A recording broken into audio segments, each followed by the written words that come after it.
Hello and welcome to this week's episode of Chaile Time. Toby, welcome. Thank you, Tepo. How are you? I'm well, and yourself? I'm good. What you've been busy with?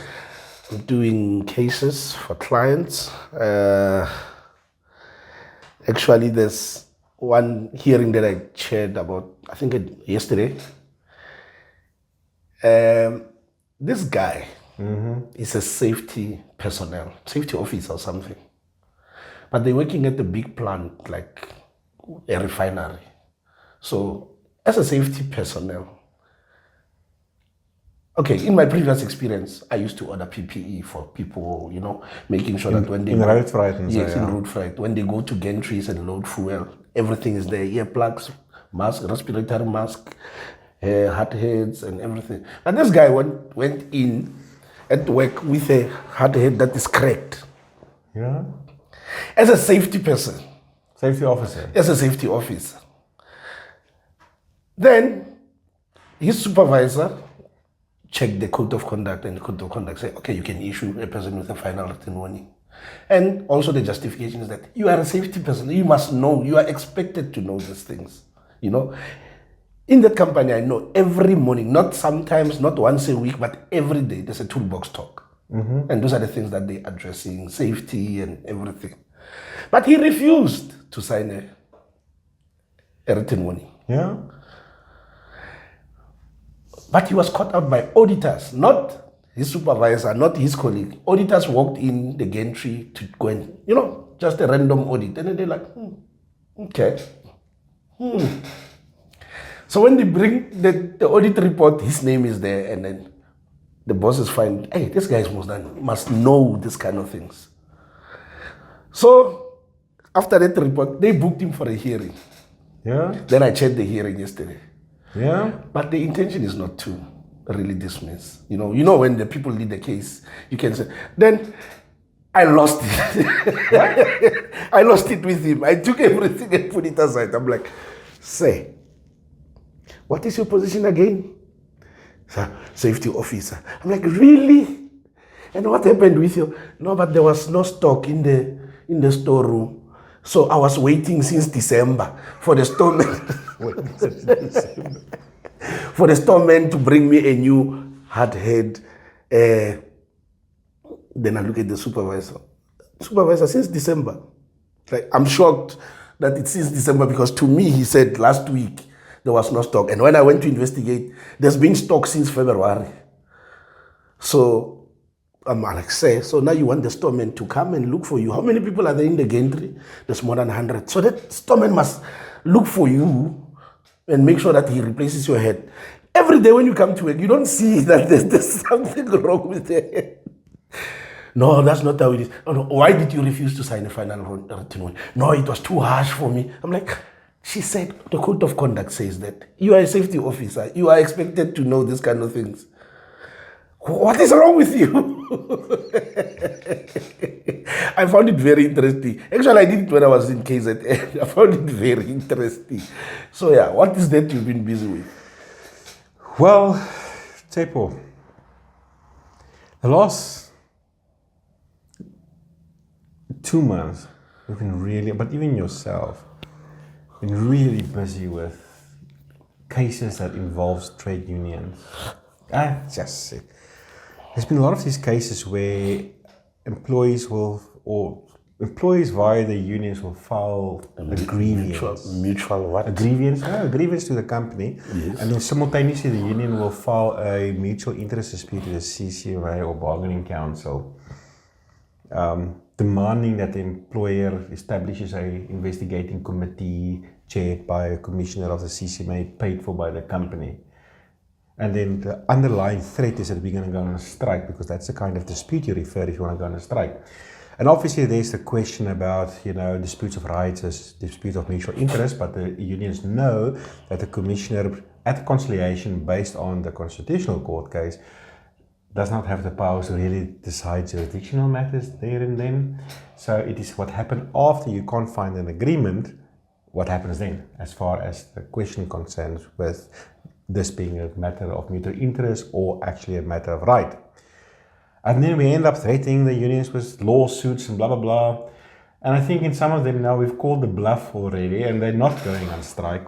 And we told them we're not having any committees paid for by the company. And by the way, we are going to sue you, having interdict. And you know, in one of the cases, there's 5 shop stewards sat there, and I look at them in the eyes and I said, listen, when I get up here, I'm suing all of you.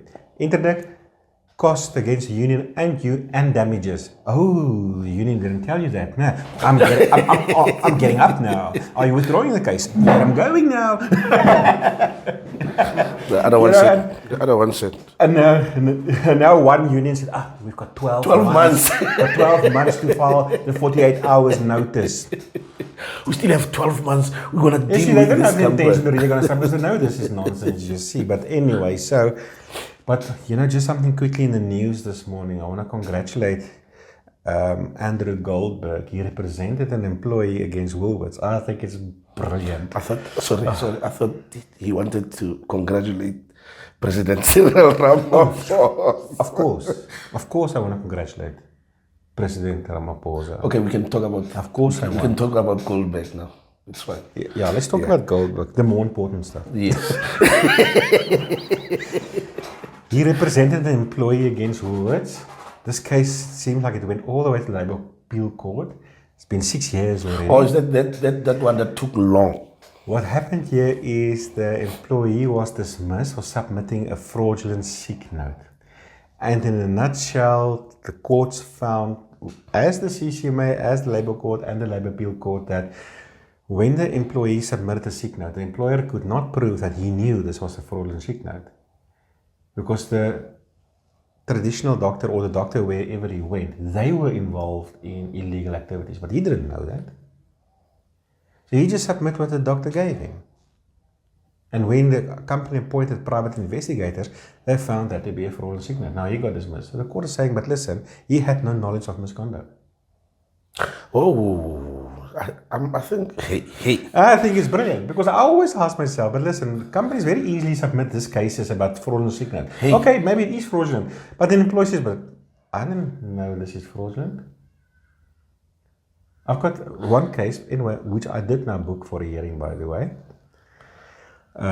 which is happening next week, where this employee, same thing. He came with a doctor's note, and you can almost see from a mile away this thing is fake. We phoned them, the doctor, and we wrote everything there that is fake. It is just fake. Copy, signature, not doctor's handwriting. There's incorrect phone number, incorrect fax number, incorrect address. The actual doctor's note's got his email addresses on. It's not on there. And in writing, the doctor said, and just by the way, this guy's never been my patient. I've never seen him before. Okay. So we got confirmation he was actually never there. And when I interviewed the employee, he went to a traditional healer. And when he got the sick note from the traditional healer, he could see this is not him. But he still chose to submit it. So in our case, he knew that this is nonsense. Okay. Yeah, because I once had a case where a guy said, I did not have money. I had like 150 rent. And then I could not make it to work. He actually confessed. And a friend of mine said, let me drive you. There's a building somewhere there. Tsepo. You just sit there in the car, wait for me. Give me your names. Walk into that building, come back. There's an envelope sealed. Let me tell you something. The same company whom I booked now for a hearing, about 2 months ago. Now I'm the HR manager there, and I'm there 1 day a week, okay? So on that day, when I was there, the payroll officer or whatever said to me, listen, I need to speak to this employee because he provided a fake sick note. So I called the employee and I said, listen, here's the sick note. It's apparently fake. He said, yeah, I know. I said, oh? Okay. No, what happened is, he was off. I think he went to a funeral or something. And when he came back, the payroll officer made a comment. If you don't bring a valid sick note, then we will not get paid. If you don't bring a sick note, you won't get paid. So he went to buy one, and he brought a sick note so you can get paid. Because the payroll officer said, I must bring a sick note. I wasn't sick, but if I must produce a sick note, where am I going to get one? I must obviously go buy the bloody thing. You know, I laughed. I was just like, this guy is just so bloody honest now. Yeah, so with me it was also like Oh, that. He said, man. I sat in the car, a friend of mine went to a certain building, I don't even know, it's a dodgy building. He came back with an envelope, the signal I submitted. I apologize for that. I'm very, very sorry. Anyway. So, What are we talking about today? what goes around comes around. What is the foundation of employment relationships? Is it the law and lawsuits? Or is it nurturing good and positive employee relations? You know, Tsepo, I've had this case now recently. We represented the employer. Actually, you represent the employer. You lost the bloody case, Tsepo. And now the employer must pay 75,000 rand as compensation. But anyway, so the case made me think quite a lot, because in that case, we did the hearing. There was 2 witnesses. And the one witness, for instance, testified, this company's in the financial services industry. They're an insurer. So how this one witness testified how the company was prejudiced and how the ombudsman, you know, the customer complained and there was an investigation by the ombudsman and the company faced the risk of losing their license, blah, blah, blah. And the second employee then also testified to the misconduct of the employee and whatever the case may be. Interesting, the day of arbitration, midnight, it was midnight the night before the arbitration. The one employee testifying to the employees, the applicants' misconduct resigned from the company with immediate effect. And lo and behold, she picks up as a witness the next day on behalf of the applicant. And this time, but you know, arbitration is de novo. Yeah. So in a way, what happened in the hearing doesn't count. What counts is what happens on the day of arbitration. She changed completely. Now the employee didn't commit any misconduct at all. It was like, oh my goodness. Okay. Yeah, she was. And even the second employee, they want to testify about ombudsman. No, there was no ombudsman case.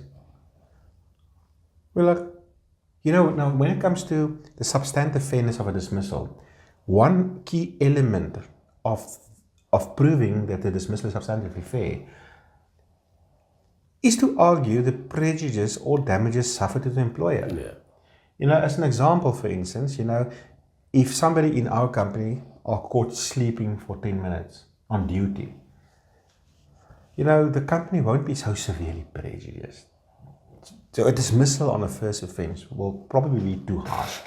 But if you President Ramaphosa's bodyguard, the prejudice is different. You see, I mean, I suppose, like John F. Kennedy, you can be shot. Yeah. You see. So you must prove the prejudice and justify a dismissal. But now the whole prejudice was taken away because of this employee said, no, there was no ombudsman. So we obviously lost the case. Yeah. And this made me think, this employer does not treat his staff well. You know, there's accusations of unfairness by the employer, favoritism, being unnecessarily harsh to the client, to the employees. So I'm like, you know, the first element in a success to minimize your legal risk is not to have a brilliant lawyer that can win your battles. Of course, after we win those battles. Yes. But don't be misled. To minimize your risk, step 1, nurture a positive organizational culture and treat your staff fairly. Now, I know employers that get away with murder. They don't pay overtime, but they let you work overtime. They don't pay public holidays, but they let you pay holidays. They abuse their staff from that perspective. But they're great employers. They're kind, they're nice. They listen to you. You know, they pay you on time, all this kind of thing. So they're getting away with that small sin of theirs. Yes. But it's because of good, positive employment relations. The culture. It's the culture. And I know other companies too, you know.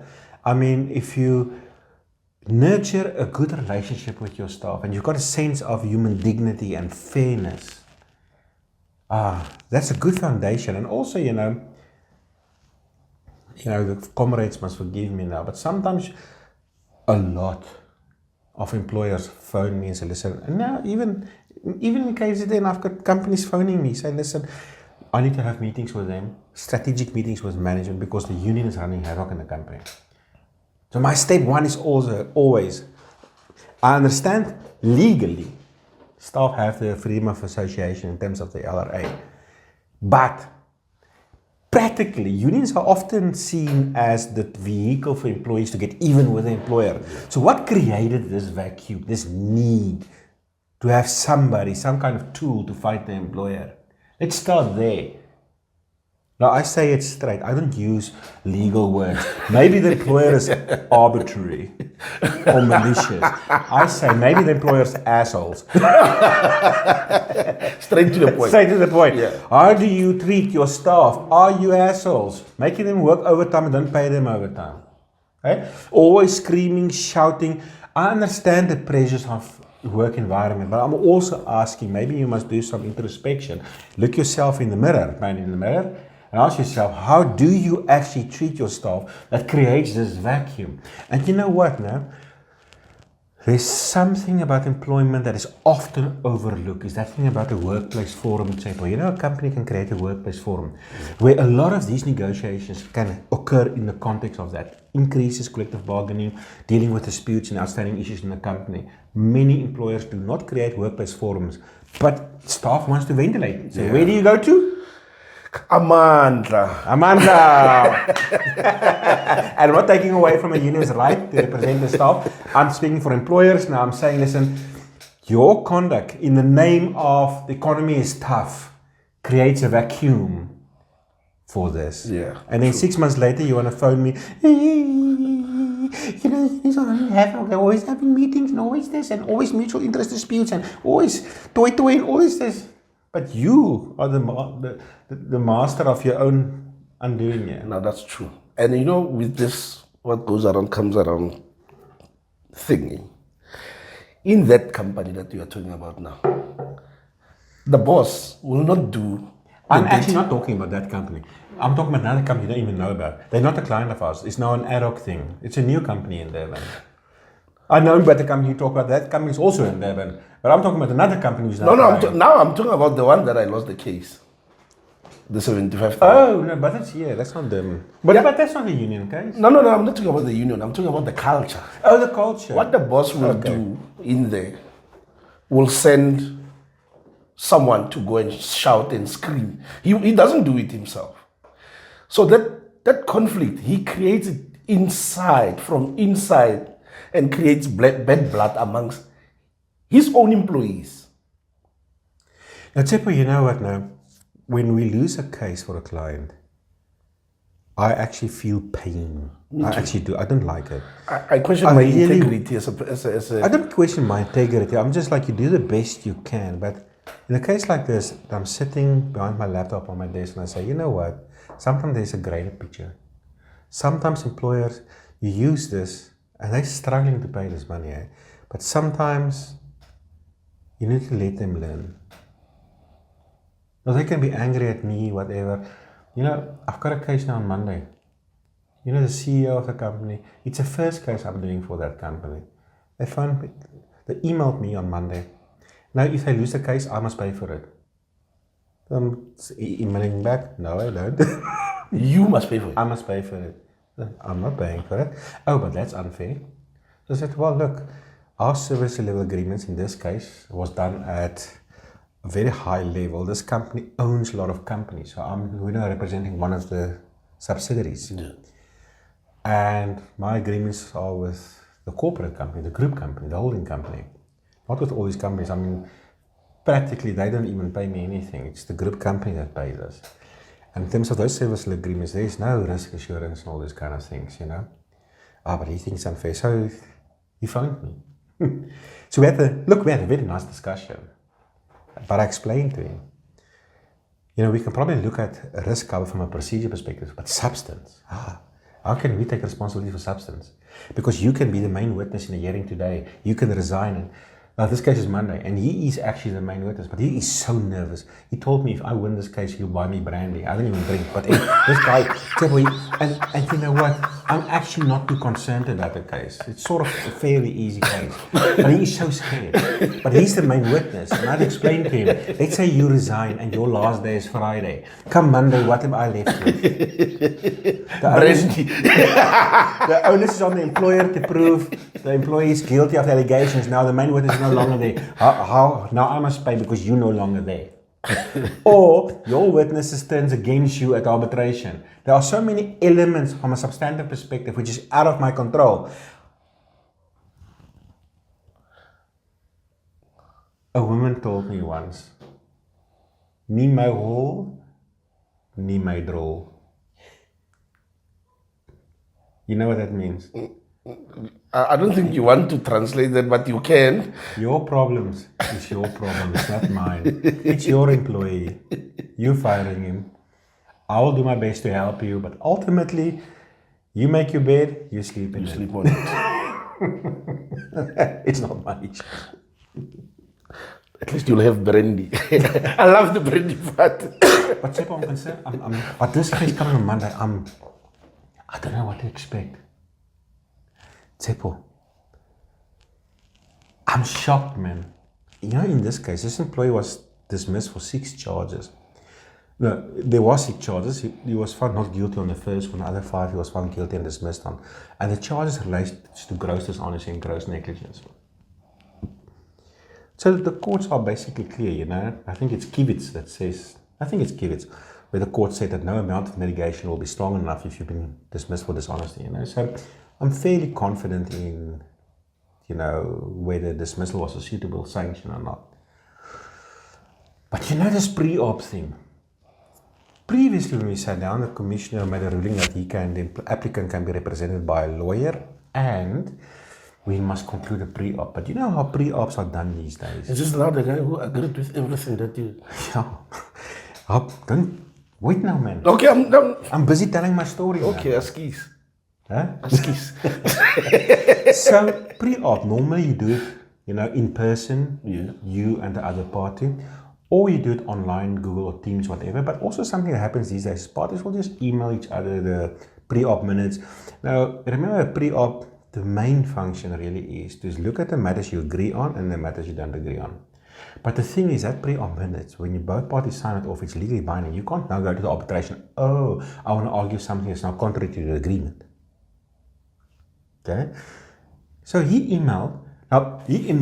initiated, the applicant's attorney initiated this pre-op, and it was like 2 pages. Now, it's not normally, from a look and feel perspective, a template, a document, it's normally like 10 pages, and it's normally very professionally done if I will do it, whatever the case may be. This case, it wasn't so professionally done. It was still a Word document, typed on a computer. It was like 2 pages, and it had all the key elements in it, but it was a very shortened version, I suppose. The matters they agree on, they don't have a dispute with the procedure. According to them, the procedure is fine. They're not going to argue charge 1 because charge 1 was the employee found not guilty. They didn't agree that the employee was guilty on the other 5 charges, and the dismissal is too harsh. So I changed the thing. That's how you do it over email. So I changed it. So listen, we have 5 witnesses. Our view is the employee is guilty of all the charges, and I said there, our view is the employee is guilty of all the charges, and we all agree that the employee is guilty on all the charges, and that the only thing in dispute is the harshness of dismissal. He signed it. I signed it. He sent it to the CCMA. And I'm like, I don't know, did he now not read it? Or maybe he just does agree because I do have 5 witnesses. He trusts you. And he knows that his client don't have witnesses. But it's a valid, he signed his case away. He trusts you. The only thing we have to argue is that a dismissal for gross dishonesty is justified. In terms of the pre-op minutes now. So I don't know, is he going to fume on Monday, oh, what did I do? His client is not going to be happy if he finds out what he did. But I can't be presumptuous. Maybe they had a discussion and they agreed. I've never had that before, but it happened. But that's the nature of email pre-op. They put a version, you put a version, and eventually they change and you change. I mean, at the same time, I had another one with another employee, and this employee wasn't even represented by a lawyer. And he put his version, I put my version, he says no. And he came back and says, no, I don't agree with this, we need to change this, and whatever the case may be. I'm like, yeah, that's how it happens. This guy, not he just signed everything. And it's just 2 pages. I mean, it's not like you have to read a 20-page document. We'll see on Monday. We'll get the results on Monday. Don't forget, what goes around comes around. Thanks for watching. Don't forget to like and subscribe. We'll see you next time. Bye-bye.